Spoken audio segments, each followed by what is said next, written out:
Hi friends, நம்ம வந்திருக்க area தான் செங்கல் சூளை. ஒரு வீடு கட்டுறதுக்கு நம்ம எவ்வளோ செங்கல் பயன்படுங்கிறது தெரியும். அந்த செங்கல் சூளைக்கு தான் நம்ம வந்திருக்கோம். இது வந்து செங்கல் வந்து அச்சு கிடங்கா இருக்கும். அந்த அச்சை எடுத்து 2வது மாற்றி அந்த கல்லை வந்து திருப்பி போட்டு இப்போ வச்சு அட்டி போட்டுக்கிட்டு இருக்காங்க.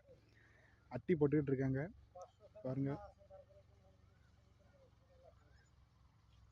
இதான் அட்டி போட்டிருக்காங்க. நான் இதில் சாக்கில் குத்தா மண் கூட்டி போட்டிருக்கலாம். இதில் வந்து குழச்சி வச்சுருக்காங்க. சாயங்கால டைம் வந்து வேலை பார்ப்பாங்க. அந்த ஒரு பலவை கிடங்கா இருக்கும். அந்த பலவையில் வச்சு அடிப்பாங்க. அது பழைய காலத்தில் பலவை வச்சு தட்டுவாங்க. இப்போ வந்து ஒரு இரும்பு பிளேட்டு கிடங்கா நான் கிடக்குறேங்க, ஜூம் பண்ணி காமிக்கிற இடத்துல கிடக்கா. இந்த பிளேட்டில் கிடங்கா இருக்கும். அதில் வச்சு அதில் கம்பெனியோட இனிஷியல் எல்லாம் போட்டு கல் தயாரித்து அதுக்கப்புறம் அடுப்பு கூட்டுவாங்க. நான் மேலே போட்டிருக்காங்களா தார்ப்பா போட்டு, இதுதான் அடுப்பு. மத்தியில் விரவு கிடக்கா. இந்த விரவு உள்ளே போட்டு அடுப்பு கூட்டி எரித்து 1 வாரம் கழித்து தான் செங்கலை எடுக்க முடியும்.